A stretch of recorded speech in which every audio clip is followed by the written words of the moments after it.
centres de recherche qui ont maintenant acquis une renommée nationale ou internationale. Ainsi, au sein de l'Université de Montréal, vous vous êtes illustré en dirigeant le Centre de recherche mathématique, le CRM, de 93 à 99, pendant l'une des périodes les plus marquantes de l'histoire des mathématiques au Canada. Durant votre mandat, le CRM a vu son financement doubler. Il compte aujourd'hui parmi les 3 premiers instituts nationaux en mathématiques. Mais surtout, vous êtes parvenu à rallier les forces vives de la recherche quantitative en fédérant 7 grands centres de recherche montréalais sous la bannière unique du réseau de calcul et de modélisation mathématique, le fameux RCM2. Président de RCM2 de 96 à 99, vous avez fait de ce réseau de chercheurs un guichet unique d'expertise dans le domaine du calcul et de la modélisation, et ce pour une vingtaine d'entreprises partenaires.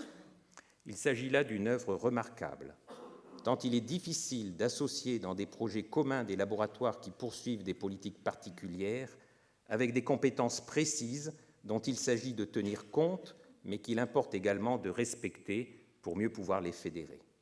Nous sommes certainement nombreux dans cette salle, au moment où se mettent en place en France des pôles de compétitivité qui cherchent à associer des acteurs poursuivant des politiques parfois assez différentes, à mesurer ce que votre action au sein de RCM2 a d'exceptionnel et d'exemplaire. Comme directeur du Centre de recherche mathématique de l'Université de Montréal, vous avez également joué un rôle déterminant dans la création du réseau de centres d'excellence sur les mathématiques, des technologies de l'information et des systèmes complexes, dont vous êtes l'un des membres fondateurs. Ce réseau a obtenu une subvention initiale de plus de 14 millions de dollars et est considéré comme l'un des fleurons de la recherche mathématique appliquée à des secteurs économiques en forte croissance. Enfin, comme président de RCM2, vous êtes à l'origine de 2 importantes initiatives de recherche, le laboratoire universitaire Bell et le réseau québécois de calcul de haute performance, dont vous avez présenté la demande initiale de financement à la Fondation canadienne pour l'innovation. Pour terminer, je voudrais dire 2 mots de votre engagement au sein de l'Université de Montréal. Comme provost à l'Université McGill, vous avez veillé à l'application d'un ambitieux plan de recrutement impliquant l'embauche, à partir de 2000, de 100 professeurs par an. Vous avez également fait preuve d'audace en utilisant les chaires de recherche du Canada à des fins de recrutement externe et en créant un programme de chaires internes, le premier du genre au Canada. Ces mesures ont permis d'attirer à Montréal plusieurs grands noms de la recherche universitaire internationale et de donner une nouvelle impulsion à la production scientifique de l'Université McGill. Comme recteur de l'Université de Montréal, vous avez profondément modifié l'organisation et la gestion des affaires académiques. Adepte de la décentralisation et de la collégialité, vous avez su rallier les membres de la communauté universitaire autour d'un plan qui balise maintenant le développement de l'université pour les 5 prochaines années. Ce plan, qui place l'étudiant au centre de ses préoccupations, se fixe pour objectif d'internationaliser l'université dans toutes ses dimensions afin qu'elle soit en prise sur les grands enjeux de la mondialisation. Ardent défenseur de l'excellence universitaire, vous avez mis au défi la communauté des chercheurs de l'Université de Montréal de devenir parmi les 10 meilleurs au monde dans 10 domaines de recherche. Et vous avez pris des mesures concrètes pour stimuler le transfert des connaissances et maximiser les retombées des fruits de la recherche au bénéfice de l'ensemble de la société.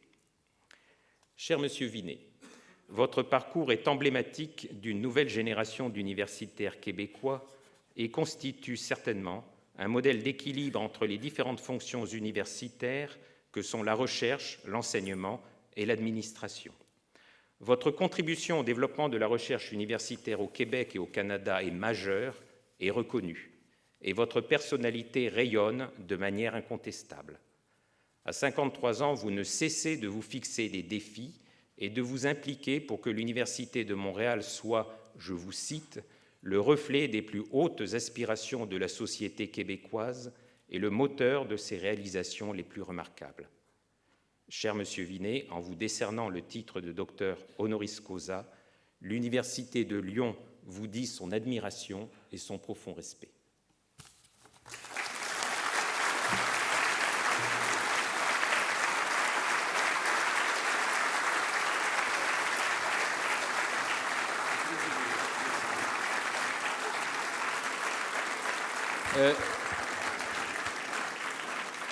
C'est le président de l'université Claude Bernard Lyon 1, M. Lionel Collet, qui va remettre les insignes de docteur honoris causa à M. Luc Vinet.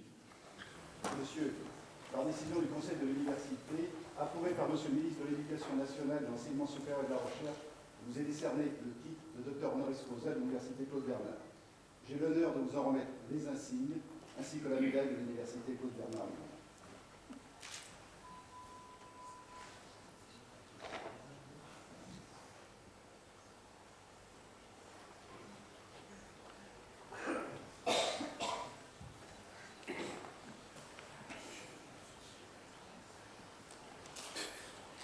Ça a l'air compliqué.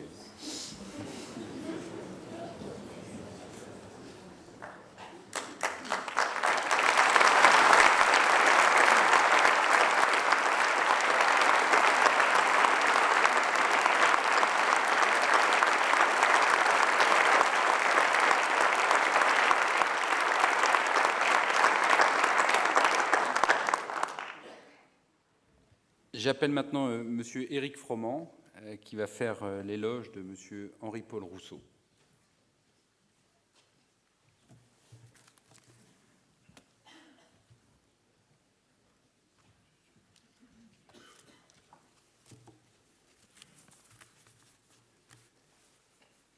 Mesdames, Messieurs, Monsieur le Président Henri-Paul Rousseau, vous allez tout à l'heure faire une conférence qui portera sur la globalisation. Je voudrais placer l'éloge d'Henri-Paul Rousseau sous le signe du cheminement entre le local et le global.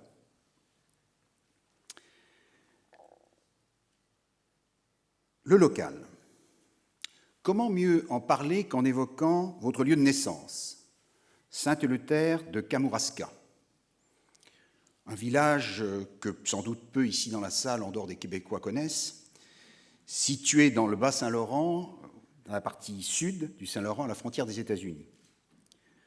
Un village qui jouxte le lac de Pohénégamook, célèbre aussi pour certains Québécois par son monstre, un monstre que certains ont vu, que prétendent avoir vu, que des Japonais sont venus étudier, et dont on ne sait pas très bien, dit-on, s'il est un esturgeon, un serpent de mer, une fuite de gaz ou un billot de bois. Mais c'est un village dont le nom vous lie à Lyon, puisque ce nom, Éleuthère, nous renvoie à un pape qui reçut saint Irénée de Lyon et qui discuta avec lui des problèmes d'hérésie. Enfin, c'est un village qui abrite une station de réseau de sismographie destinée à détecter les mouvements forts du sud-est du Canada. Une région sûrement prédestinée pour les hommes forts et un sismographe qui aurait dû vous détecter s'il avait été là à cette époque. Issu d'une famille modeste, vous commencez des études de sciences sociales, puis vous vous lancez dans l'économie, une discipline qui, le Premier ministre ne me démentira pas, prédispose au global, à l'approche du monde contemporain, d'un monde contemporain marqué par cette globalisation. Ce global, vous allez l'aborder de deux façons. D'abord, en tant qu'universitaire, une institution qui se définit par son souci de l'universalité. Docteur de l'Université Western Ontario, docteur d'économie. Vous êtes professeur à l'Université du Québec à Montréal de 1973 à 1975, puis professeur à l'Université de Laval jusqu'en 1986. Là, vous enseignez dans ces deux universités la théorie monétaire. Vous publiez un grand nombre d'articles concernant des thèmes variés, surtout la monnaie, mais aussi les problèmes qui concernent la fiscalité, le marché du travail, les relations entre ces différents éléments, et vous abordez toutes ces questions en ayant le souci à la fois de les examiner sous l'angle théorique, mais aussi de les aborder sous l'angle d'une façon plus concrète. Cette carrière d'une quinzaine d'années importante durant laquelle vous avez dirigé de nombreuses thèses, participé à de nombreuses conférences, vous allez la faire bifurquer pour entreprendre une autre carrière, la carrière de banquier, très liée à la première par les préoccupations, par l'objet de vos préoccupations, puisque bien entendu vous y retrouvez le monde monétaire, le monde financier, mais probablement en faisant prédominer un autre point de vue et la possibilité de l'action. C'est un sujet encore qui vous entraîne vers le global, vers l'économie mondiale, vers ce monde de la finance si caractéristique des années 80 et suivantes. À partir donc de 1986, vous voilà remplissant de hautes fonctions dans différents importants organismes financiers, dont, je ne citerai qu'un exemple, la Banque Laurentienne, dont vous êtes le président et chef de la direction de 1994 à 2002. Avant d'assurer ces mêmes fonctions de président et de chef de la direction, celles que vous avez actuellement, au sein de la Caisse de dépôt et de placement du Québec. La Caisse de dépôt et de placement est un des plus importants investisseurs institutionnels qui a la responsabilité de gérer des actifs confiés par des organismes de retraite et des fonds d'assurance, de la province en particulier.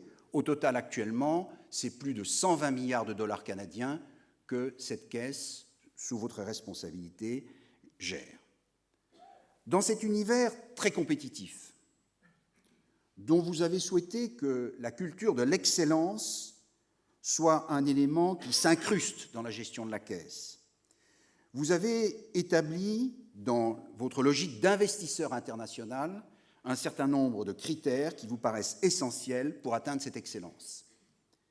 Tout d'abord, et c'est normal pour un investisseur, la performance financière, c'est le premier critère qui vous importe. Mais vous souhaitez aussi que la prise de risque soit un autre élément, ainsi que la transparence. La transparence, c'est-à-dire que les clients soient aussi informés des choix importants que vous décidez. Mais il est un autre critère important qui marque, à mon sens, bien votre personnalité, c'est l'importance que vous attachez aux valeurs qui doivent guider l'investissement. Vous déclarez dans une interview « On gère l'argent des autres, l'éthique doit être au centre de toute décision ». Et la Caisse, sous votre responsabilité, a adhéré au principe de l'investissement responsable de l'ONU. Vous souhaitez laisser, dans un grand nombre d'années sûrement, une empreinte importante et vous souhaitez que la Caisse de dépôt et de placement du Québec puisse être, au terme de votre action, une organisation de référence. Ce monde dans lequel vous vous situez quotidiennement ne vous a pas conduit pour autant à perdre de vue le local. Et je veux parler de votre engagement au service de la société. Inspiré sûrement par l'exemple de votre famille et plus particulièrement de votre mère, Yvette Boucher-Rousseau, ouvrière de l'industrie textile, devenue vice-présidente de la Confédération des syndicats nationaux et une des premières femmes francophones à avoir été nommée au Sénat canadien.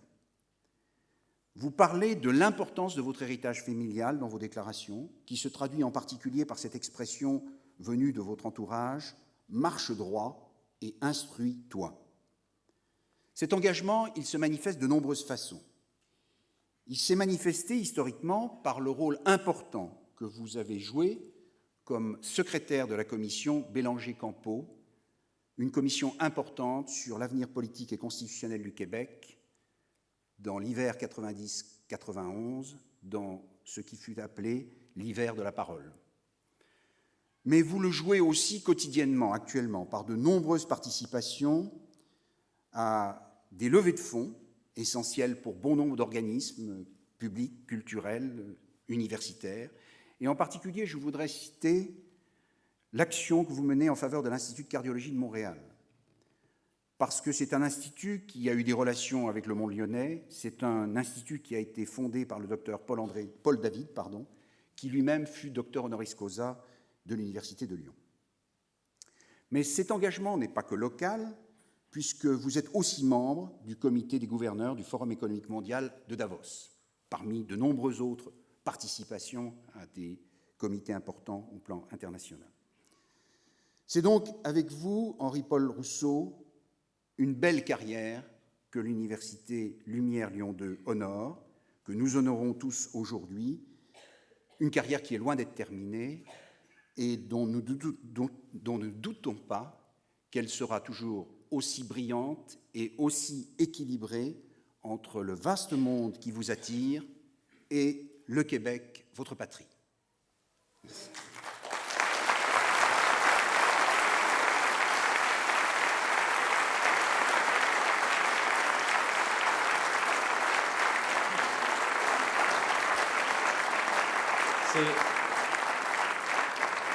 C'est M. Claude Journès, président de l'Université Lumière Lyon 2, qui va remettre les insignes de docteur honoris causa à M. Henri-Paul Rousseau. Monsieur, par décision du Conseil de l'Université, approuvée par Monsieur le ministre de l'Éducation nationale, de l'Enseignement supérieur et de la Recherche, il vous est décerné le titre de docteur honoris causa de l'Université Lumière Lyon 2. J'ai l'honneur de vous en remettre le diplôme et les insignes.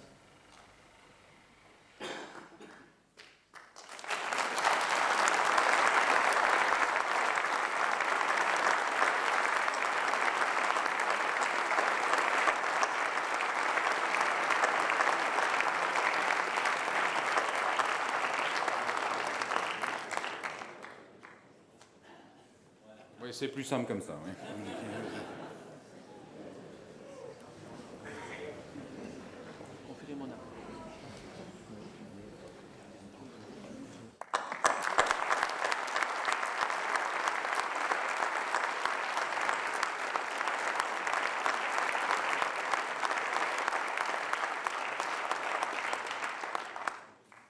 J'invite maintenant M. Christian Philippe pour faire l'éloge de M. Gérald de Tremblay, maire de Montréal.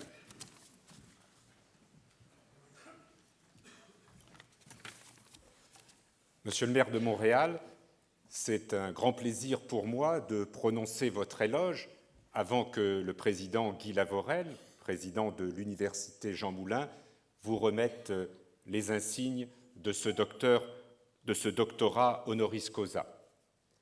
Cette distinction, c'est bien sûr pour nous marquer la relation forte qui existe entre la ville de Lyon et la ville de Montréal, dont vous êtes le maire, mais c'est aussi reconnaître dans l'homme les compétences, les valeurs, les expériences qui justifient que notre université vous accueille ce soir en son sein. Vous me permettrez de souligner 5 points qui